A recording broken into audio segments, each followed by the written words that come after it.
ऐसा कहते ही वे दोनों वहां से चली जाती हैं और सुमन किशन का रात भर इंतजार करती रहती है और सुबह हो जाती है पर किशन नहीं आता है। तभी किशन को एक सपना आता है। अरे भैया, ई 100 कितना होता है? अरे बेवकूफ, तुम्हें यह भी नहीं पता कि 100 का मतलब 1000 रुपए होता है? अरे पागल, तुम्हें यह भी नहीं पता 100 का मतलब 10,000 रुपए होता है। इसका मतलब हमें इतना महंगा सामान सिर्फ 100 रुपए में मिल रहा है। चलो खरीद लेते हैं। गांव के सभी लोग रामचरण के पास इकट्ठा हो जाते हैं और एक एक करके सारा सामान खरीद लेते हैं और कई दिनों तक यही चलता रहता है। गांव का नाम था झुमकिया, जहां हवाओं में धूल कम और गपशप ज्यादा उड़ती थी। इसी गांव में रहता था हमारा नायक बोथे। बोथे का कद ठीक उतना ही था जितना एक औसत साइज का वाटर प्यूरिफायर होता है, यानी कुल 2 फीट।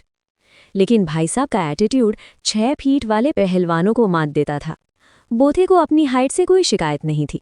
शिकायत थी तो बस इस बात से कि दुनिया उसे छोटू कहकर समोसे मंगवाती थी। अरे ओ बोथे, जरा टेबल के नीचे से मेरी चप्पल निकाल दे, तेरा तो घर ही वहीं है। गांव का मुखिया अक्सर खिलखिलाते हुए कहता। बोथे अपनी छोटी छोटी टांगों से तेज चलते हुए जवाब देता।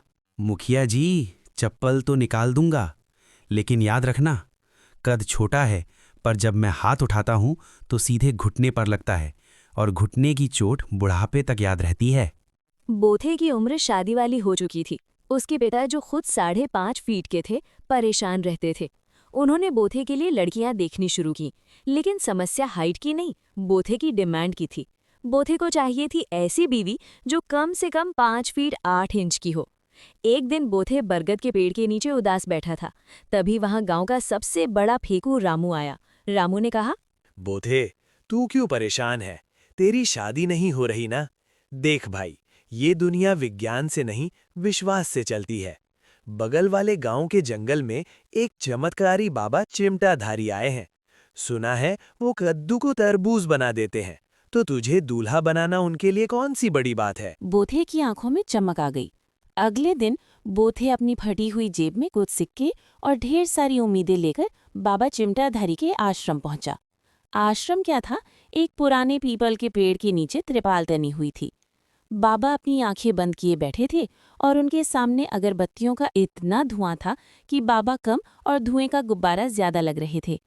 बोथे ने जाकर उनके पैर छुए, जो कि बोथे के लिए काफी आसान था क्योंकि उसे झुकना ही नहीं पड़ा। बालक, तू अपनी समस्या लेकर आया है, बाबा ने भारी आवाज में कहा। आपको कैसे पता? तेरी कुंडली में लघु दोष है। तू अपनी शादी को लेकर चिंतित है। तू चाहता है कि तेरी शादी हो और वो भी ऐसे कि दुनिया देखती रह जाए। बोथे गदगद हो गया। हाँ बाबा, बिल्कुल सही। लोग मेरा मजाक उड़ाते हैं। आप कुछ ऐसा कीजिए कि मेरी शादी हो जाए। ढोंगी बाबा ने एक लंबी सांस खींची और बोले, देख बालक, काम कठिन है, ग्रहों की दशा खराब है। शुक्र ग्रह तेरे सिर के ऊपर से निकलने के बजाय बगल से निकल गया है। क्योंकि तू छोटा, मेरा मतलब है क्योंकि तेरी ग्रह दशा टेढ़ी है। इसके लिए एक महायज्ञ करना होगा। इसमें शुद्ध देसी घी, हिमालय की जड़ी बूटियां और कुछ दक्षिणा लगेगी। बोथे ने मासूमियत से पूछा, कितनी दक्षिणा बाबा? बाबा ने अपनी उंगलियों पर कुछ हिसाब लगाया। ज्यादा नहीं, बस 21,000 रुपए। और याद रखना, ये पैसे मुझे नहीं, सीधे देवताओं को पहुंचेंगे। अगर तूने कंजूसी की तो तेरी होने वाली पत्नी की हाइट भी 1.5 फीट हो जाएगी। बाबा चिमटाधारी ने जब 21,000 रुपए की मांग की तो बोथे के पैरों तले जमीन खिसक गई, जो कि पहले ही उसके काफी करीब थी। उसने सोचा कि अगर पिताजी को पता चला कि मैं शादी के लिए बाबा को पैसे दे रहा हूं तो वो मुझे बेलन से मार मार कर 1.5 फीट का कर देंगे। लेकिन बोथे के सिर पर तो सेहरा सजाने का भूत सवार था। उसने बाबा से मिन्नतें की, बाबा अभी तो मेरे पास सिर्फ 500 रुपए हैं, बाकी के पैसे मैं धीरे धीरे जुगाड़ करूंगा, क्या तब तक कोई ट्रायल नहीं मिल सकता? बाबा ने अपनी दाढ़ी खुजलाई और एक छोटी सी पुड़िया निकाली, उसमें राख जैसा कुछ था। बाबा बोले, देख बालक, ये साधारण राख नहीं है, ये पाताल लोक की मिट्टी है जिसे मैंने अपनी तपस्या से अभिमंत्रित किया है। इसे रोज सुबह पानी में घोलकर पीना और साथ में ये मंत्र बोलना, लंबू बीवी खंबू बीवी जल्दी आजा ओ मेरी बीवी। इससे तेरा प्रभाव बढ़ेगा और लड़कियां तुझे देखकर आकर्षित होने लगेंगी। बोथे खुशी खुशी 500 रुपए थमाकर पुड़िया लेकर घर आ गया। अगले 7 दिनों तक बोथे ने वो पाताल लोक की मिट्टी, जो असल में बाबा के चूल्हे की राख थी, पी। असर तो कुछ नहीं हुआ। हाँ, बोथे का गला जरूर खराब हो गया और उसे खांसी आने लगी। एक दिन बोथे गांव के कुएं के पास खड़ा था। वहां गांव की सबसे लंबी लड़की लंगूरनी पानी भरने आई थी। लंगूरनी का नाम लंगूरनी इसलिए पड़ा था क्योंकि वो बहुत दुबली पतली और करीब 6 फीट लंबी थी। योग कहते थे कि वो खजूर के पेड़ से बिना सीढ़ी लगाए फल तोड़ सकती है। बोथे ने सोचा, बाबा की भभूत का असर चेक करने का यही सही मौका है। बोथे ने अपना सीना चौड़ा किया, जो कुल 10 इंच का था, और लंगूरनी के पास जाकर खड़ा हो गया।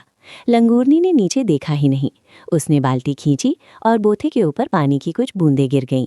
अरे ऊपर देख, ओ लंबी मीनार, देख तेरे सामने कौन खड़ा है, बोथे चिल्लाया। लंगूरनी ने गर्दन झुकाई और अपनी आंखें सिकोड़ते हुए कहा, अरे बोथे, तू यहाँ नीचे क्या कर रहा है? मुझे लगा कोई मेढक टर्रा रहा है। हट रास्ते से, बाल्टी भारी है। बोथे को बुरा लगा। उसने बाबा का मंत्र बुदबुदाया, लंबू बीवी खम्बू बीवी। लंगूरनी ने उसे घूर कर देखा। क्या बक रहा है? और ये तेरे चेहरे पर राख क्यों लगी है? पागल हो गया क्या? लंगूरनी ने जोर से ठहाका लगाया। मुझसे शादी? बोथे, तू जब तक मेरे घुटनों तक पहुंचेगा तब तक मैं बूढ़ी हो जाऊंगी। जा जाकर अपनी हाइट के बराबर की गुड़िया ढूंढ। लंगूरनी की बातें सुनकर बोथे का दिल टूट गया। उसे लगा कि बाबा की भभूत नकली है। वो गुस्से में तमतमाता हुआ बाबा के पास पहुंचा। बाबा, आपकी भभूत फेल हो गई, लंगूरनी ने मुझे मेढक बोल दिया, बोथे चिल्लाया। बाबा बिल्कुल शांत थे। उन्होंने एक लंबी चिलम भरी और धुआं छोड़ते हुए बोले, मूर्ख बालक, तूने मंत्र गलत पढ़ा होगा, और वैसे भी 500 रुपए में तुझे ऐश्वर्या राय थोड़ी मिल जाएगी। लड़कियां आकर्षित तभी होंगी जब तेरे ग्रहों में स्वर्ण योग बनेगा, और स्वर्ण योग के लिए तुझे अपनी माँ के कंगन लाने होंगे। जैसे ही वो कंगन इस हवन कुंड में छुएंगे, तेरी किस्मत का ताला खुल जाएगा। बोथे सोच में पड़ गया। माँ के कंगन?